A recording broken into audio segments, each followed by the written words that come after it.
स्वागत है आप सभी का हमारे चैनल पर। देर ना करते हुए चलिए जानते हैं बिहार झारखंड की ताजा और बढ़ती खबरें। इसके साथ ही हम आपको यह भी बताएंगे कि भारत सरकार ने किन किन नई योजनाओं को लागू किया है। महिलाओं को मैया सम्मान योजना की राशि कब मिलेगी, गरीबों को पक्का घर बनाने के लिए 1,50,000 रुपए कब मिलेंगे, इन सभी योजनाओं के बारे में हम आपको विस्तार से बताएंगे। तो बने रहिए हमारे वीडियो के साथ। वीडियो को लाइक करके चैनल को सब्सक्राइब कर दीजिए ताकि हमारी सारी खबरें सबसे पहले आप तक पहुंच सके। और हमें कमेंट में जरूर बताएं कि आप यह वीडियो किस जगह से देख रहे हैं।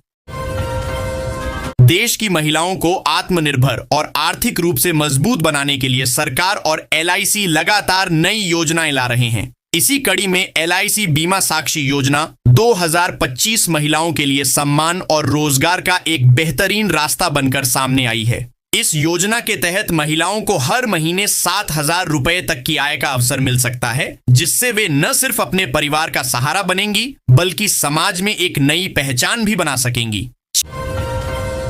छात्रों को SSC ST OBC छात्रवृत्ति के 48,000 रुपए खाते में मिलना शुरू होने की खबर से लाखों छात्रों को बड़ी राहत मिली है। इस योजना का मकसद आर्थिक रूप से कमजोर वर्ग के छात्रों को पढ़ाई के दौरान आर्थिक सहारा देना है ताकि वे फीस, किताबें और अन्य जरूरी खर्च आसानी से उठा सकें। SSC ST OBC scholarship online apply 2026 योजना केंद्र और राज्य सरकारों द्वारा चलाई जा रही है और इसमें स्कूल से लेकर कॉलेज व प्रोफेशनल कोर्स तक के छात्र शामिल हैं।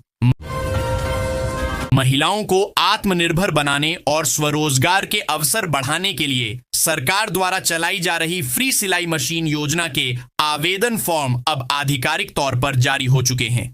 यह योजना खासकर उन महिलाओं के लिए है जिनके पास रोजगार के साधन नहीं हैं और वे घर बैठे सिलाई के माध्यम से अपनी आय बढ़ाना चाहती हैं। इस पहल से लाखों महिलाओं को आर्थिक सुरक्षा और कौशल आधारित रोजगार मिलेगा। गोरखपुर सिलीगुड़ी एक्सप्रेसवे परियोजना किशनगंज जिले के 53 राजस्व गांवों सहित लगभग 150 गांवों से गुजरेगी। जिले में 55 किलोमीटर लंबा 6 लेन का यह एक्सप्रेसवे आर्थिक, सामाजिक और सामरिक विकास को नई गति देगा। यह 526 किलोमीटर लंबी सड़क बिहार के सीमावर्ती जिलों के लिए महत्वपूर्ण है, जो व्यापार, उद्योग और रोजगार के अवसर सृजित करेगी। 32,000 करोड़ की लागत से बन रही यह परियोजना 2028 तक पूरी होगी। ई-श्रम पेंशन योजना असंगठित क्षेत्र के श्रमिकों के लिए बनाई गई एक सामाजिक सुरक्षा योजना है। इसका उद्देश्य उन लोगों को पेंशन देना है जो किसी भी संगठित पेंशन व्यवस्था का हिस्सा नहीं है। इस योजना के तहत 60 वर्ष की आयु पूरी होने के बाद लाभार्थी को हर महीने 3,000 रुपए की निश्चित पेंशन दी जाती है, जिससे बुढ़ापे में रोजमर्रा के खर्च पूरे करना आसान हो जाता है। लगातार बढ़ती महंगाई ने गरीब और मध्यम वर्गीय परिवारों की मुश्किलें बढ़ा दी हैं। रोजमर्रा का राशन, बच्चों की पढ़ाई, दवाइयां और अन्य जरूरी खर्च पूरे करना कई परिवारों के लिए चुनौती बनता जा रहा है। इसी स्थिति को देखते हुए सरकार ने फ्री रेशन कार्ड योजना 2026 के तहत एक बड़ा और राहत देने वाला फैसला लिया है। अब मुफ्त राशन के साथ साथ पात्र परिवारों को हर महीने 1,000 रुपए की नकद सहायता भी दी जाएगी, जिससे उनका मासिक बजट कुछ हद तक संतुलित हो सके। बिहार के लाखों गन्ना किसानों के लिए नए साल की शुरुआत खुशखबरी के साथ हुई है। नीतीश सरकार ने गन्ने के खरीद मूल्य में 15 से 20 रुपए प्रति क्विंटल की बढ़ोतरी करने का बड़ा फैसला लिया है। अब किसानों को अनुदान सहित 390 रुपए प्रति क्विंटल तक गन्ने का दाम मिलेगा। यह घोषणा बखरी विधायक और गन्ना उद्योग मंत्री संजय कुमार ने अधिकारियों और चीनी मिल मालिकों के साथ हुई बैठक के बाद की। मंत्री ने साफ कहा कि यह बढ़ोतरी तुरंत लागू होगी और किसानों को इसका लाभ चालू पेराई सत्र से ही मिलने लगेगा। बिहार में उद्योग को लगातार बढ़ावा दिया जा रहा है। ऐसे में अब राज्य में 4 नए इंडस्ट्रियल पार्क बनाए जाएंगे। इन चारों इंडस्ट्रियल पार्क का निर्माण वाराणसी कोलकाता एक्सप्रेसवे के रूट में किया जाएगा। फिलहाल इसके निर्माण को लेकर जमीन खोजी जा रही है। बिहार सरकार की तरफ से इसे लेकर बड़ी तैयारी की जा रही है। जानकारी के मुताबिक सभी 4 इंडस्ट्रियल पार्क का निर्माण औरंगाबाद, गया, कैमूर और रोहतास जिले में किया जाएगा। इससे चारों जिलों को बड़ा फायदा हो सकेगा। उद्योग विभाग ने खास योजना तैयार की है, जिसके मुताबिक इन 4 नए इंडस्ट्रियल पार्क को निर्यात का मुख्य केंद्र बनाया जा सकता है। इसके लिए लगभग 19,000 एकड़ की जमीन अधिग्रहित की जाएगी। बिहार में फार्मर आईडी बनाने की तारीख बढ़ा दी गई है। राजस्व एवं भूमि सुधार विभाग की तरफ से किसानों की सहूलियत को लेकर बड़ा फैसला लिया गया है। दरअसल अब 9 नहीं बल्कि 10 जनवरी तक महाअभियान चलेगा। विभाग की तरफ से किसानों से अपील की गई है कि आज और कल पंचायत भवन में जाकर फार्मर आईडी जरूर बनवाएं। दरअसल बिहार के किसानों की अब डिजिटल पहचान होगी। ऐसे में बिहार सरकार ने प्रधानमंत्री किसान सम्मान निधि योजना के लाभुकों के लिए एक नया नियम लागू किया है। अब हर किसान को अपनी फार्मर रजिस्ट्री करानी होगी। इसके लिए 6 जनवरी से ही महाअभियान की शुरुआत हुई। राज्य के अलग अलग पंचायत भवनों में शिविर लगाकर किसानों की फार्मर आईडी बनाई जा रही है। किसानों की सुविधा के लिए डेट बढ़ा दी गई है। बिहार की आर्थिक रफ्तार तेज बनी हुई है। वित्तीय वर्ष 2024 से 25 में राज्य की विकास दर 13% के पार पहुंच गई है। योजना एवं विकास विभाग की ओर से आयोजित प्रेस वार्ता में विभागीय मंत्री विजेंद्र प्रसाद यादव ने यह जानकारी दी। उन्होंने कहा कि राज्य का सकल राज्य घरेलू उत्पाद जीएसडीपी लगातार बढ़ रहा है, जो बिहार की मजबूत होती अर्थव्यवस्था का संकेत है। सरकार द्वारा शुरू की गई प्रधानमंत्री उज्ज्वल योजना देश के करोड़ों महिलाओं को धुआं रहता खाना पकाने की सुविधा देने के उद्देश्य से बनाई गई है। यह योजना के नए अपडेट में पात्र परिवारों को फ्री गैस सिलेंडर के साथ चूल्हा और हर रिफिल पर आपको 300 रुपए की सब्सिडी प्रदान कराई जाएगी। इमेज के अनुसार सरकार ने ऑनलाइन रजिस्ट्रेशन विधि को ओपन कर दिया है, ताकि नए लाभार्थी आसानी से घर बैठे आवेदन कर सके। यह योजना महिलाओं के स्वास्थ्य और उनके घर परिवार की सुविधा और ग्रामीण क्षेत्र में स्वच्छ ईंधन को बढ़ावा देने के लिए बेहद जरूरी है। भारत में सरकारी नौकरी को हमेशा से ही स्थिरता, सम्मान और सुरक्षित भविष्य का प्रतीक माना गया है। इसकी सबसे बड़ी वजह रिटायरमेंट के बाद मिलने वाली पेंशन व्यवस्था रही है। लंबे समय तक पुरानी पेंशन योजना यानी ओल्ड पेंशन स्कीम ने कर्मचारियों को यह भरोसा दिया कि सेवा के बाद भी उन्हें जीवन भर नियमित आय मिलती रहेगी। लेकिन नई पेंशन योजना लागू होने के बाद से कर्मचारियों के बीच असंतोष और चिंता बढ़ती चली गई। अब ओल्ड पेंशन स्कीम 2026 को लेकर जो संकेत सामने आ रहे हैं, उन्होंने एक बार फिर उम्मीद जगा दी है कि जनवरी 2026 से पुरानी पेंशन व्यवस्था की वापसी हो सकती है। बिहार के लोगों 2026 से पुरानी पेंशन व्यवस्था की वापसी हो सकती है। राज्य से एक और अमृत भारत एक्सप्रेस का परिचालन होने वाला है। दरअसल अब पटना से मुंबई के लिए भी अमृत भारत एक्सप्रेस चलेगी। दिल्ली के बाद पूर्व मध्य रेल प्रशासन अब मुंबई के लिए अमृत भारत ट्रेन चलाने की तैयारी कर रहा है। सूत्र की माने तो दानापुर मंडल के माध्यम से पूर्व मध्य रेलवे की ओर से भेजे गए रेलवे बोर्ड को प्रस्ताव पर सहमति भी मिल गई है। बिहार में नए साल की शुरुआत के साथ ही मुख्यमंत्री नीतीश कुमार ने 22 IAS अधिकारियों को पदोन्नत किया है, सहित बिहार प्रशासनिक सेवा के 11 अफसरों का तबादला किया है। मुख्यमंत्री सचिवालय की टीम में हुआ बदलाव है। नालंदा के नगर आयुक्त रहे 2019 बैच के IAS अधिकारी दीपक कुमार मिश्रा को मुख्यमंत्री सचिवालय में संयुक्त सचिव बनाया गया है। इसे नालंदा में उनके शानदार काम के इनाम के तौर पर देखा जा रहा है। बिहार में कंपकंपी वाली ठंड ने लोगों का जीना मुहाल कर रखा है। दिन और रात के तापमान में कुछ खास अंतर नहीं रह रहा है। ऐसे में मौसम विभाग ने अगले 48 घंटों के लिए बड़ी चेतावनी जारी की है। विभाग की तरफ से कोल्ड डे और घने कोहरे को लेकर ऑरेंज अलर्ट जारी किया गया और लोगों से सावधान रहने की अपील की गई है। साथ ही जरूरी होने पर ही घर से बाहर निकलने की सलाह दी है। Central university of south Bihar CUSB में नौकरी का मौका है। यहां फैकल्टी पदों पर वैकेंसी निकली है, जिसके लिए आवेदन किए जा रहे हैं। वहीं अब आवेदन करने की लास्ट डेट नजदीक है। ऐसे कैंडिडेट्स जो ये नौकरी पाना चाहते हैं, वे जल्द से जल्द अप्लाई करें। अप्लाई करने से पहले एप्लीकेशन फीस, सैलरी जैसी डिटेल्स देख लें। CUSB की इस वैकेंसी के लिए 16 दिसंबर 2025 से आवेदन किए जा रहे हैं। वहीं अप्लाई करने की लास्ट डेट 15 जनवरी 2026 है, शाम 6 बजे तक है। ऐसे में सभी कैंडिडेट समय रहते अप्लाई कर लें। बिहार में जमीन से जुड़े मामलों के निपटारे को लेकर सरकार कई पहल कर रही है, लेकिन राजस्व एवं भूमि सुधार विभाग की तमाम कड़ाई और हिदायतों के बावजूद मुजफ्फरपुर जिले में दाखिल खारिज म्यूटेशन की रफ्तार सुस्त पड़ गई है। मालूम हो, दाखिल खारिज के लिए बिहार सरकार ने मेगा अभियान की डेडलाइन 14 जनवरी तय की है। बिहार में आर्टिफिशियल इंटेलिजेंस का दायरा तेजी से बढ़ाने की दिशा में बड़ा कदम उठाया गया है। उद्योग वार्ता के दौरान गूगल इंडिया ने राज्य सरकार को प्रस्ताव दिया है कि वह अगले 6 महीनों में बिहार के 10,000 युवाओं को AI की ट्रेनिंग देगा। मुख्य सचिव प्रत्यय अमृत ने सकारात्मक रुख दिखाते हुए कहा कि राज्य सरकार की प्राथमिकता है कि AI को हर स्तर पर लागू किया जाए और बिहार में एक मजबूत AI इकोसिस्टम विकसित किया जाए। बिहार में रेल कनेक्टिविटी को मजबूत करने के लिए कई पहल किए जा रहे हैं। ऐसे में अमृत भारत एक्सप्रेस का ठहराव एक और बड़े स्टेशन पर होने वाला है। दरअसल कटिहार बरौनी रेलखंड स्थित नवगछिया रेलवे स्टेशन को अमृत भारत एक्सप्रेस का ऑफिशियल ठहराव मिलने से कोसियंग क्षेत्र के यात्रियों के लिए रेल यात्रा और अधिक सुगम हो गई है।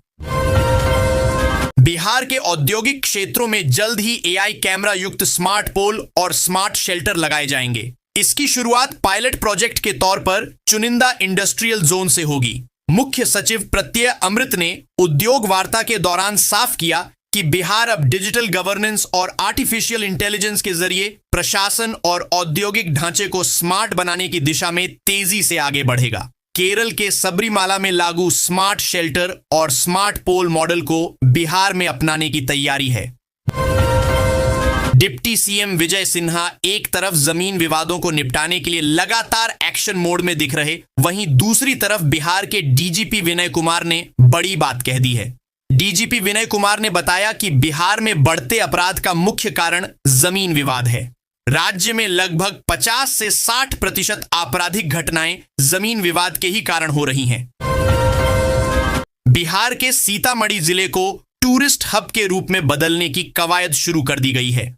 अयोध्या की तर्ज पर ही सीतामढ़ी की टाउन प्लानिंग की जा रही है। जानकारी के मुताबिक पर्यटन विभाग और नगर विकास विभाग एक साथ मिलकर एक खास कार्य योजना बनाएंगे। इसके साथ ही सीतामढ़ी और अयोध्या के बीच रेल कनेक्टिविटी को मजबूत भी किया जा रहा है। पटना के यात्रियों के लिए बड़ी राहत और सुविधा की खबर है। पटना जंक्शन के पास महावीर मंदिर के सामने एक नया अंडरग्राउंड सबवे बनने जा रहा है, जिसकी खुदाई मई महीने से शुरू होगी। इस सबवे से बुद्धा स्मृति पार्क के सामने बन रहे इंटरचेंज मेट्रो स्टेशन तक सीधी आवाजाही संभव होगी। सर्वे का काम पूरा कर लिया गया है और जमीन की बैरिकेडिंग भी शुरू हो चुकी है। मेट्रो अधिकारियों का कहना है कि यह सबवे पटना जंक्शन क्षेत्र की ट्रैफिक और पैदल यात्रियों की सबसे बड़ी समस्या का समाधान बनेगा। झारखंड की राजधानी रांची से 65 किलोमीटर दूर मैक्लुस्कीगंज में पारा -2 डिग्री सेल्सियस तक गिर गया है, जो शिमला से भी ठंडा है। कांके, खूंटी, डाल्टनगंज सहित कई जिलों में शीतलहर जारी है। मौसम विभाग ने 12 से 13 जनवरी को सबसे अधिक ठंड की संभावना जताई है। कड़ाके की ठंड से जनजीवन प्रभावित है, स्कूलों में उपस्थिति कम है और बाजारों में रौनक घट गई है। बुजुर्गों और बच्चों को विशेष सावधानी बरतने की सलाह दी गई है। झारखंड सरकार की सावित्रीबाई फुले किशोरी समृद्धि योजना के तहत अब तक 104.65 करोड़ रुपए का भुगतान 2,78,000 से अधिक बालिकाओं को किया गया है। यह योजना 2022 से 23 में शुरू हुई थी, जिसका उद्देश्य सरकारी स्कूलों में पढ़ने वाली 8वीं से 12वीं कक्षा की छात्राओं को बेहतर शिक्षा और जीवन के अवसर प्रदान करना है, ताकि वे पढ़ाई न छोड़ें। ऑनलाइन आवेदन प्रक्रिया जारी है। झारखंड मंत्रिपरिषद ने 18 फरवरी से 19 मार्च तक विधानसभा का बजट सत्र चलाने का निर्णय लिया है। बैठक में कुल 30 प्रस्तावों को रखा गया है को मंजूरी मिली, जिसमें मुख्यमंत्री के विदेश दौरे का खर्च, 10 पंचायतों में नारी अदालत और राज्य कर्मी स्वास्थ्य बीमा योजना में संशोधन शामिल हैं। अब स्वास्थ्य कर्मी 5 लाख रुपए तक का अग्रिम ले सकेंगे और 13 बड़े अस्पतालों में इलाज करा सकेंगे। डीजीपी नियुक्ति नियमावली में भी बदलाव को मंजूरी दी गई। प्रधानमंत्री मोदी कोलकाता से देवघर और काशी विश्वनाथ धाम को जोड़ने वाली पहली अमृत भारत ट्रेन का शुभारंभ करेंगे। यह सियालदाह बनारस ट्रेन 17 जनवरी से सप्ताह में 3 दिन चलेगी। देवघर के मधुपुर और जसीडीह स्टेशनों पर इसका ठहराव होगा। यह दूसरी सीधी ट्रेन है जो किफायती किराए पर धार्मिक नगरियों को जोड़ेगी, जिससे व्यापारियों, छात्रों और आम जनता को काफी लाभ होगा। रांची में आगामी खेलो इंडिया ट्राइबल गेम्स के लिए राज्य स्तरीय चयन ट्रायल आयोजित किए गए। झारखंड के विभिन्न जिलों से बड़ी संख्या में आदिवासी खिलाड़ियों ने हॉकी, फुटबॉल, एथलेटिक्स सहित 7 खेलों में अपनी प्रतिभा का प्रदर्शन किया। चयनित खिलाड़ियों में रामचंद्र सांगा, बिरसा विनीत कुजूर, बीना मुंडा, बालो होरो और निशा मिंज शामिल हैं, जो राष्ट्रीय स्तर पर राज्य का प्रतिनिधित्व करने को उत्सुक हैं। यह ग्रामीण प्रतिभाओं के लिए एक बड़ा अवसर है। झारखंड पर्यटन विभाग ने नेत्रहाट और खूंटी में 2 बजट होटल शुरू किए हैं। इनका उद्देश्य पर्यटकों को किफायती और बेहतर ठहरने की सुविधा प्रदान करना है। प्रत्येक होटल में 32 कमरे और बैंक्वेट हॉल हैं, जो मध्यम वर्ग के लिए उपयुक्त हैं। कमरे का किराया लगभग 2000 रुपये होगा और ऑनलाइन बुकिंग भी उपलब्ध होगी। इससे राज्य 2000 रुपये का राजस्व प्राप्त करेगा। मेन पर्यटन को बढ़ावा मिलेगा। ऋषिकेश पंचांग के अनुसार मकर संक्रांति 15 जनवरी को मनाई जाएगी, क्योंकि सूर्य 14 जनवरी रात 9:38 मकर राशि में प्रवेश करेगा। इस दिन पवित्र नदियों में स्नान, दही, चूड़ा, काला तिल और कंबल दान का विशेष महत्व है। यह पर्व सूर्य के उत्तरायण होने और प्रकृति में परिवर्तन का प्रतीक है। खिचड़ी और तिल द्वादशी का भी इस दिन विशेष पुण्य फलदायी बताया गया है। झारखंड के मुख्य निर्वाचन पदाधिकारी के रवि कुमार ने बताया कि राज्य में मतदाता सूची मैपिंग का 70% कार्य पूरा हो गया है। उन्होंने शहरी क्षेत्रों के मतदाताओं की मैपिंग को प्राथमिकता देने का निर्देश दिया, ताकि कोई पात्र मतदाता न छूटे। समीक्षा बैठक में उन्होंने सरकारी कार्यालयों में कैंप लगाने, बाहर से आए मतदाताओं की अलग सूची बनाने और बीएलओ को प्रशिक्षित करने पर जोर दिया। कोल इंडिया की अनुषंगी इकाई बीसीसीएल के आईपीओ को पहले ही दिन जबरदस्त प्रतिक्रिया मिली। यह आईपीओ खुलने के आधे घंटे के भीतर ही पूरी तरह सब्सक्राइब हो गया और शाम तक कुल 8.18 गुना ओवर सब्सक्राइब हुआ। रिटेल और गैर संस्थागत निवेशकों ने भारी बोली लगाई। ग्रे मार्केट में भी 43.48% प्रीमियम दिखा, जो लिस्टिंग पर अच्छे रिटर्न की उम्मीद जगाता है। झारखंड भाजपा के संगठनात्मक चुनाव में धनबाद महानगर के अध्यक्ष श्रवण राय और ग्रामीण अध्यक्ष मोहन कुंभकार चुने गए हैं। प्रदेश भाजपा ने कई अन्य जिलों के जिलाध्यक्षों के नामों की भी घोषणा की है, जिनमें जामताड़ा से सुमित शरण और गिरिडीह से रंजीत राय व महेंद्र वर्मा शामिल हैं। यह कदम आगामी चुनावों की तैयारियों को गति देने और संगठन को मजबूत करने के उद्देश्य से उठाया गया है। टाटानगर रेलवे स्टेशन से बड़ौदा घाट तक 20 साल से जर्जर सड़क के दिन अब फिरने वाले हैं। मुख्यमंत्री हेमंत सोरेन ने विधायक संजीव सरदार की पहल पर सड़क के सुदृढ़ीकरण के लिए 4 करोड़ 17 लाख रुपए की प्रशासनिक स्वीकृति दी है। 2.85 किलोमीटर लंबी यह सड़क जल्द ही गड्ढा मुक्त और उच्च गुणवत्ता वाली बनेगी, जिससे स्थानीय लोगों और शव यात्रा में होने वाली परेशानी खत्म होगी। जमशेदपुर महानगर भाजपा अध्यक्ष पद के लिए संजीव सिन्हा ने एकमात्र नामांकन दाखिल किया है, जिससे उनका निर्विरोध चुना जाना तय है। इस घटना ने पार्टी में लोकतंत्र बनाम अनुशासन और चुनाव के बजाय चयन की बहस छेड़ दी है। राजनीतिक गलियारों में चर्चा है कि यह परिणाम पहले से ही तय था। शनिवार को औपचारिक घोषणा की जाएगी, जिसके बाद संजीव सिन्हा जमशेदपुर भाजपा के नए अध्यक्ष होंगे। मुख्यमंत्री हेमंत सोरेन ने आदित्यपुर में नेताजी सुभाष मेडिकल कॉलेज का उद्घाटन किया। उन्होंने घोषणा की कि राज्य सरकार का लक्ष्य अगले 5 वर्षों में झारखंड में 30 नए मेडिकल कॉलेज खोलना है। इससे राज्य के युवाओं को यहीं चिकित्सा शिक्षा मिल सकेगी। सीएम ने इसे कोल्हान क्षेत्र के लिए ऐतिहासिक दिन बताया, जिससे इस जिले से भी डॉक्टर निकलेंगे और स्वास्थ्य व्यवस्था मजबूत होगी। केंद्र सरकार ने परणवेल अलीपुरद्वार अमृत भारत एक्सप्रेस को हरी झंडी दे दी है। हालांकि बेगूसराय के सलौना रेलवे स्टेशन पर इसके ठहराव न होने से स्थानीय यात्रियों में गहरी निराशा है। सलौना को अमृत भारत स्टेशन योजना के तहत विकसित किया गया है, फिर भी ट्रेन वहां नहीं रुकेगी। यात्री रेलवे मंत्रालय और सांसद गिरिराज सिंह से ठहराव की मांग कर रहे हैं। राजद सुप्रीमो लालू प्रसाद यादव पटना लौट आए, जिससे बिहार के सियासी गलियारों में हलचल तेज हो गई है। दिल्ली में इलाज के बाद उनके आगमन पर राजद कार्यकर्ताओं में भारी उत्साह देखा गया। पार्टी सूत्रों के अनुसार वे आगामी विधानसभा चुनावों और संगठन की रणनीति पर चर्चा करेंगे। उनके लौटने से राजद को नई ऊर्जा मिलने की उम्मीद है, खासकर चुनौतियों के बीच।